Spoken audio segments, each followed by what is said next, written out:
What is up, everybody? Welcome back to the RPG podcast. We're talking about running backs right now on the channel, 2025 Dynasty Outlook.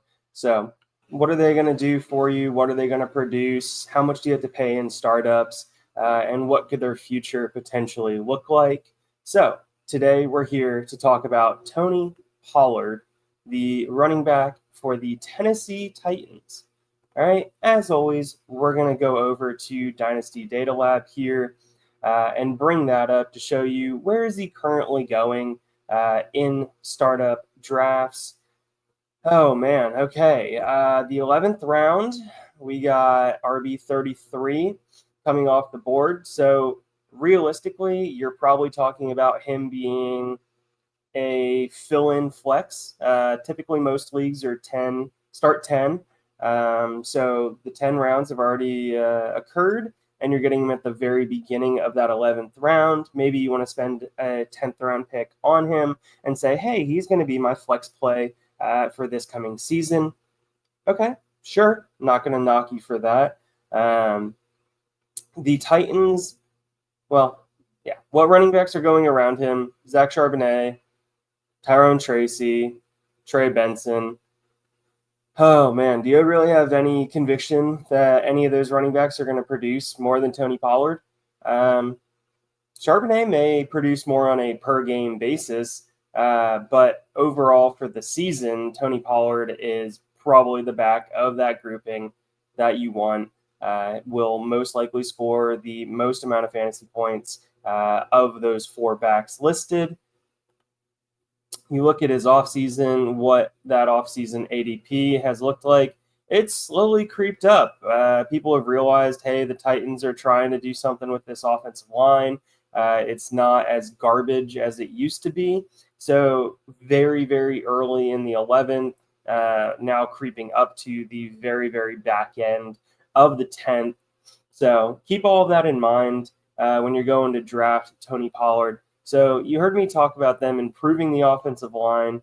So let's go over here to PFF to show you what this offensive line is starting to shape up and look like.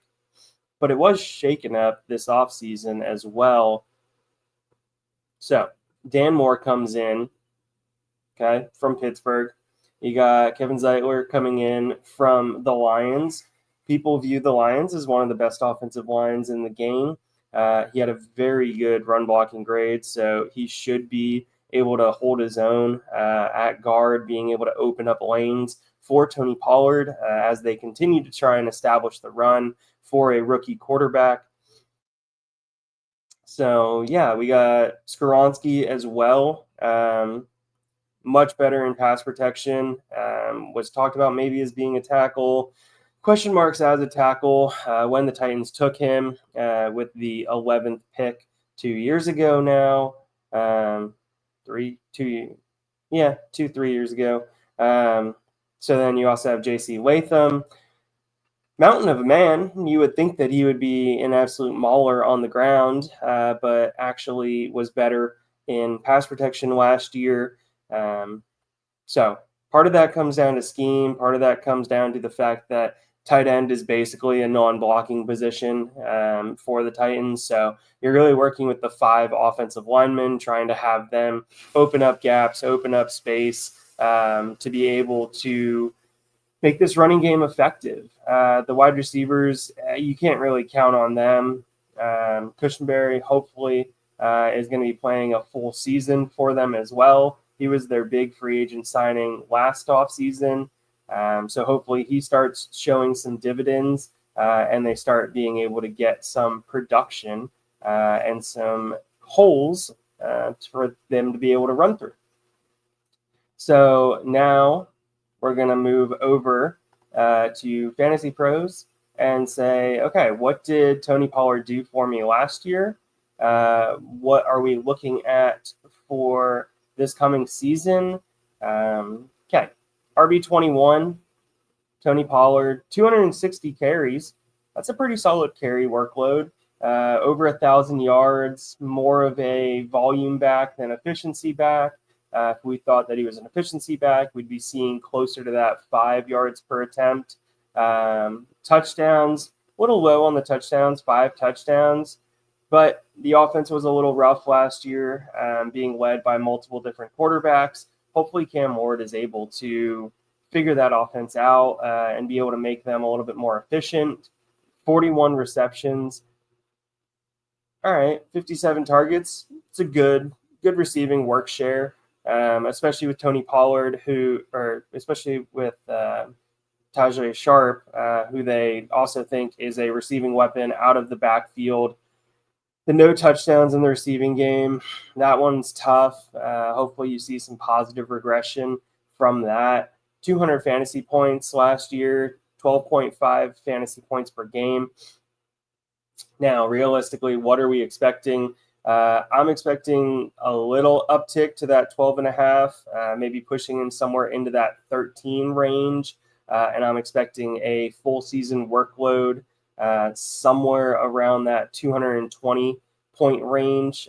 So putting him somewhere around that 18, 19 if we compare to last year.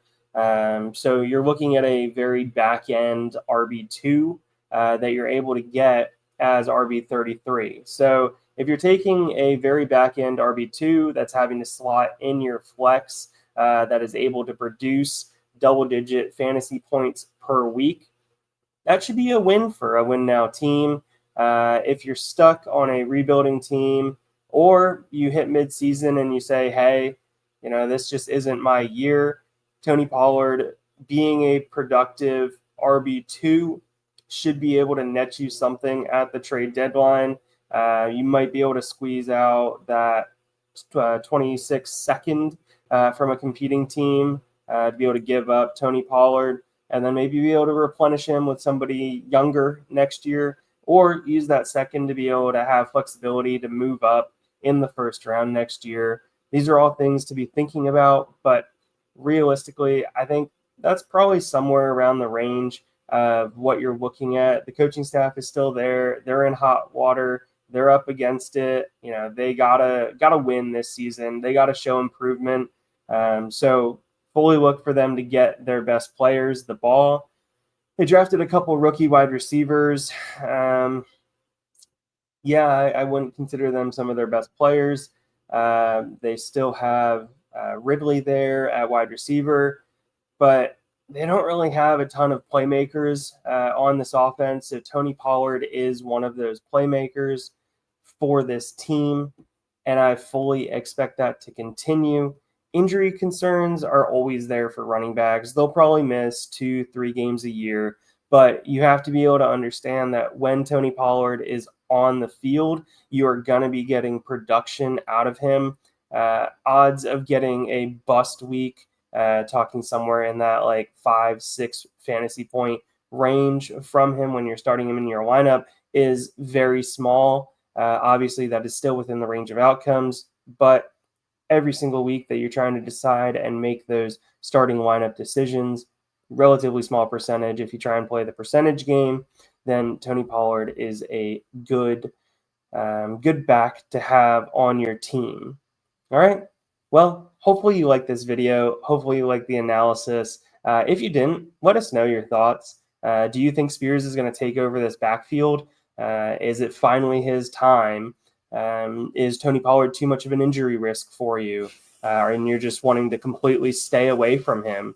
Is the Titan offense so bad that you're just like, I just don't want anything to do with it. I'm just going to avoid those types of players.